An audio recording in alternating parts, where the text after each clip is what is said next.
नमस्कार, मी सौ सारिका तेलोणे वारंगे. माझ्या यूट्यूब चॅनलवर आपलं मनपूर्वक स्वागत आहे. आपला आजचा विषय आहे गुढीपाडवा. हिंदू संस्कृतीमध्ये अतिशय महत्त्वाचं स्थान असणारं, अतिशय महत्त्वाचा सण असणारं गुढीपाडवा. 3.5 मुहूर्तापैकी एक मुहूर्त म्हणजे गुढीपाडवा. हा मुहूर्त जो आहे पूर्ण मुहूर्त आहे. चैत्र शुद्ध प्रतिपदेला या गुढीची स्थापना केली जाते, गुढी उभारली जाते आणि ही गुढी उभारण्यामागे घरामधलं चैतन्य जे आहे ते महत्त्वाचं असतं. अर्थातच गुढी पाडवाचा अर्थ, गुढी म्हणजे विजयाची पताका आणि पाडवा म्हणजे प्रतिपदेचा पहिला दिवस, अर्थातच चैत्र शुद्ध प्रतिपदेचा पहिला दिवस. आपल्या हिंदू संस्कृतीमध्ये 12 महिने, मराठी 12 महिने आहेत आणि 12 महिन्याची सुरुवात, आपल्या वर्षाची सुरुवात ही चैत्र शुद्ध प्रतिपदेपासून होते. त्याला खूप महत्त्वाचं स्थान आहे. आपण सर्वजण, जसं डिसेंबर महिना आला की आपण नववर्ष म्हणून, इंग्रजी नववर्षात जानेवारी महिन्याला सगळ्यांना म्हणतो happy new year, happy new year, पण तसं न होता मराठी महिन्याची सुरुवात जी आहे आपली चैत्र शुद्ध प्रतिपदा, इथून आपल्या हिंदू संस्कृतीची सुरुवात आहे. सर्वांचे आराध्य दैवत प्रभू श्री रामचंद्र, सीतामय्या आणि त्या जोडीलाच लक्ष्मण हे तिघही वनवासात गेलेले असताना तिथे लंकाधिपती रावण याने सीतेचे हरण केले.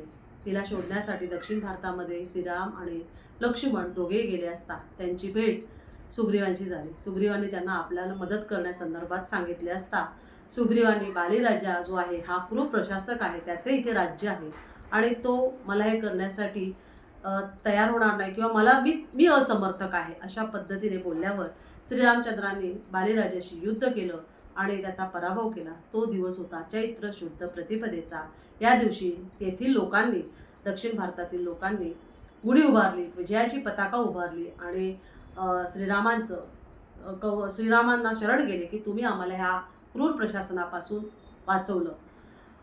त्यानंतर ह्यांचा वनवास संपल्यानंतर 14 वर्षांनंतर पुन्हा श्रीराम आपल्या अयोध्येमध्ये आले असता जनतेने त्यांच्या प्रत्यर्थ आपले आराध्य दैवत येत आहेत या प्रत्यर्थ घराच्या पुढे रांगोळ्या सजवल्या, घराला तोरणं लावली आणि पूर्ण घर आनंदाने, सगळ्याच पूर्ण अयोध्या नगरी जी आहे आनंदोत्सव साजरा करत होती. श्रीरामचंद्र ज्यावेळेला अयोध्येत आले तो दिवस होता चैत्र शुद्ध प्रतिपदेचा आणि म्हणूनच गुढी उभारून त्यांची विजयाची पताका तेथे लावली जाते.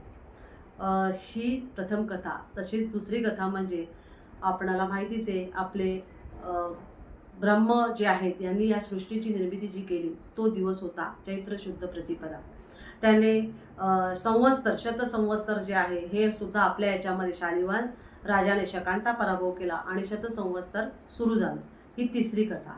त्याच पद्धतीने भास्कराचार्य जे आहेत गणिततज्ञ, यांनी सूर्योदयापासून सूर्यास्तापर्यंत अशा वेळा ठरवून दिवस, रात्र, महिना, वर्ष असं करत त्यांनी पंचांगाची निर्मिती केली आणि आपल्याकडे संवत्सर म्हणजे सणांची सुरुवात झाली.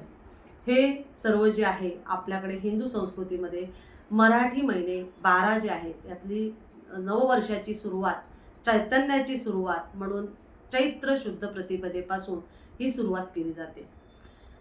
छत्रपती शिवाजी महाराज जेव्हा लढून आले आणि त्यांनी स्वतः विजयाची पताका घेऊन आले त्यावेळेला तेथील जनतेने सुद्धा विजयाची पताका म्हणून जो झेंडा आहे हा झेंडा आपल्या घराच्या वर लावला होता आणि ती सुद्धा एक गुढीच म्हणून उभारली गेली, विजयाची गुढी असं म्हटलं जातं. अर्थातच गुढी म्हणजेच विजयाची गुढी, नकारात्मकतेवर सकारात्मकतेचा प्रभाव, अशा पद्धतीने आपल्या हिंदू संस्कृतीमध्ये गुढी उभारली जाते.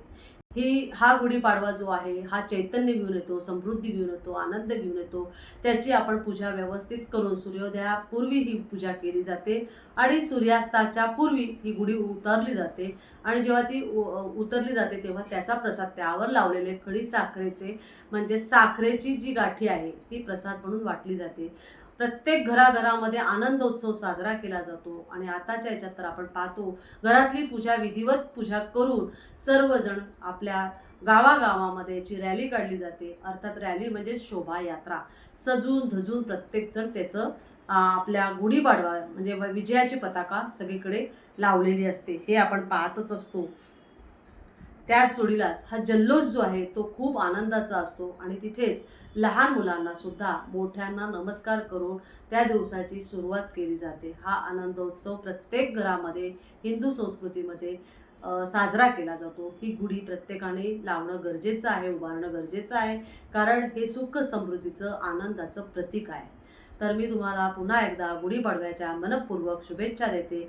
तुम्ही सुद्धा गुढी उभारा आणि त्याला नतमस्तक व्हा आणि आपल्या घरामध्ये असंच ऐश्वर्य सतत येत राहू, सुख समृद्धी आनंद नांदत राहू म्हणून ही गुढी प्रत्येकाच्या घरी लावावी. धन्यवाद.